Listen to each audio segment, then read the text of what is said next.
Samuel Sullivan Cox.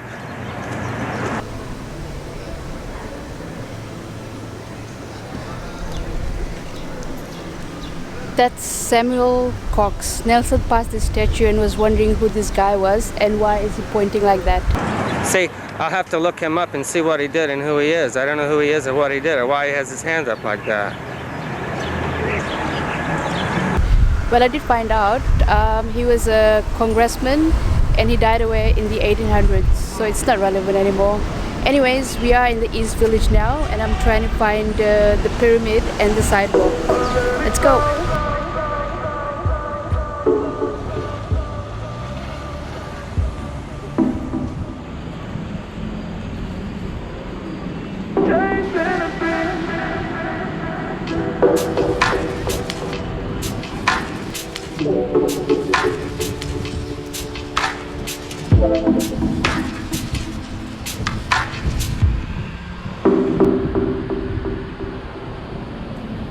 Don't let it go. Chasing a dream.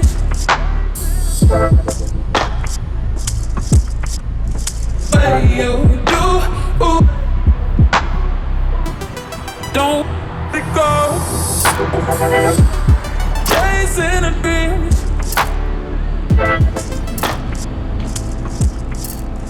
What you do?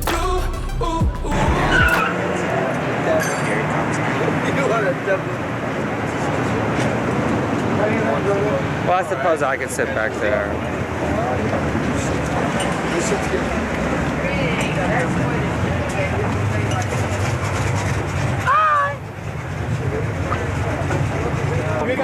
So this is the sidewalk. If you remember, there's two notable videos that Nelson shot here. One in which he's waiting for his brother who runs late and he's grumpy, and the second is when he's blowing off steam at Michael Ehrlich for not inviting him to his party. I had to get out of the house today because I was so angry because everyone had been invited to Michael Ehrlich's dinner party but me. I read that it closed the beginning of this year. It was not only a restaurant, they also had live music here and a lot of open mic events. And it was renovated in 2011 and then it sort of changed its direction to anti-folk music, and obviously that didn't last long. So yes, it's done and over. It doesn't really surprise me because New York is ever changing, and if something is not working, it's gone. So if you remember, Nelson went inside to make a phone call.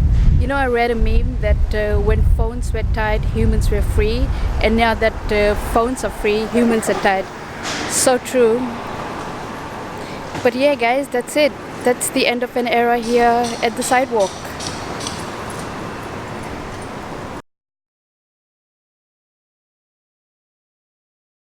Sidewalk Cafe exit closed down. It was a New York City institution for at least 30 years or so. And but basically most well known for the anti-folk scene. The anti-folk scene was done as a response to the folk scene that was in the Greenwich Village in the 60s,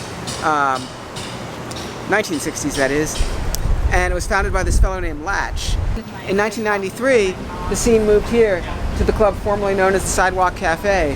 I don't know what it's gone on Oh, this here was now. part of Sidewalk as well? This was the side, yeah. This was the front part of Sidewalk, and then you go in, and there's the bar here, which I try to stay away from, just between you and me.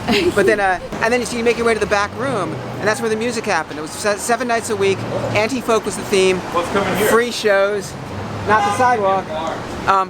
Free shows, all under the title of the theme of anti-folk. So I read that this place was renovated in 2011. Sure. Yeah. So the sidewalk shut down in 2011 for about a 3 or 4 month renovation. Just between you and me again, I couldn't tell the difference after it was renovated. Maybe they fixed the pipe. Didn't do a good job. They just didn't. I mean, maybe they fixed some pipes and got a couple things up to code. Gave it a fresh coat of paint. Maybe tightened a couple bolts. It was still the same club though. There's really no discernible difference. And then we came back, and then we're gone for like 6-7 years after that, 8 years, and then about I think in January, February of this past year, 2019. Okay, so word is the club got sold, the building got sold. Someone's so these new owner types are going to open up a new place. It's not going to be called the Sidewalk. Okay, but maybe they'll still keep music. Okay, well, it'll be maybe 6 weeks. And that's gone on over 6 months. They're not going to have anti-folk back. We're the last thing they want. How did the locals respond to it being closed? Well, I think there's this whole movement here in the East Village with things changing so fast that I think local people who've been here, say, since the 60s or even the 50s or the 70s, they're used to this neighborhood changing so much as it is. So I think it was just like another Change that came.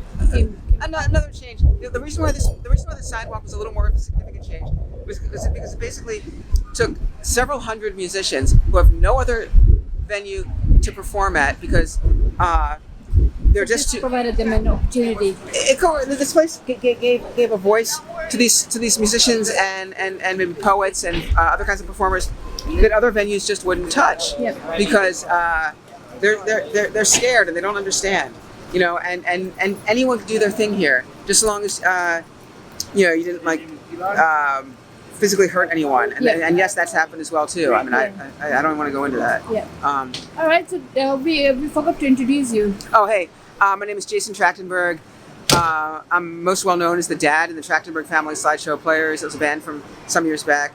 I'm a songwriter, playwright, a friend of many, a health food advocate, a lifestyle fitness consultant, and then I do dog walking as my day gig. I love my dogs. I have huge show business dreams. I'm writing these songs now that, not to overstate it, but they're very, very important, good songs with melodies that have to be there. So I'm pretty excited about my newest work, my newest songs. There's still some open mics in Brooklyn. It's not the same. It's not the same as the Sidewalk. And nothing. I've played open mics, thousands of open mics over the last 30 years or so, and there's nothing. How old are you? I'm 50. No way. Yeah. You're kidding me. I'll show you my. I'll be 1969. Yeah. Wow, I thought you were about 35. I prefer when people. And I'm not kidding. I'm not just saying just because you helped me out here. I prefer when people say 18. I'm sad. That's what I'll take. 35 is fine too. But no, I've been at this for a long time. Oh wow. Yeah, I have a 25-year-old daughter, Rachel. Wow. Yeah. Okay. She's sweet. All right. Thanks so much for that. Thank you. See you guys later. You. Bye.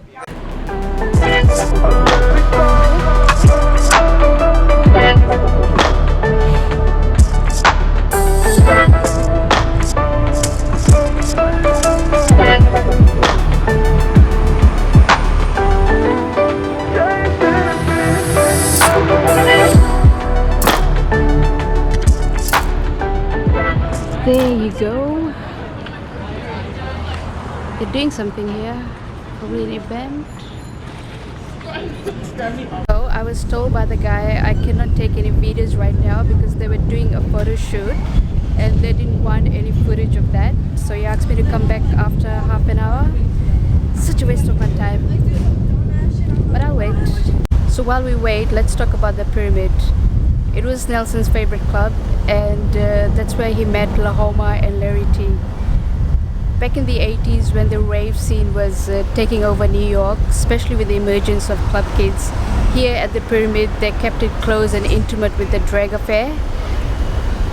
RuPaul, Lady Bunny, Lahoma, Larry T, Pop Tarts, they used to perform here all the time.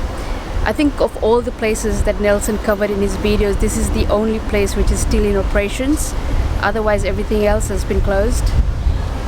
Even today, Pyramid is marketed as an iconic 80s bar. So we'll go in a second and take some footage from outside, but that's all I can say about it. That's all I know. Of course, it's a very influential thing. The halls of the Pyramid are some of the most well-traveled halls in New York City. And everything that happens in there is something that begins to happen everywhere else pretty soon. I've got a record of it. I mean, that's what I was doing these tapes for so long, is because so much was happening here that nobody was trying to document the continuity of the situation here in New York.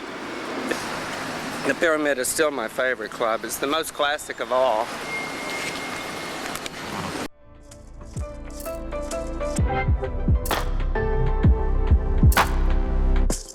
Don't let it go. chasing a dream.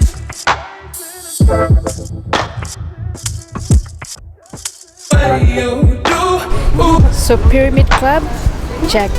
don't go. Chasing a dream.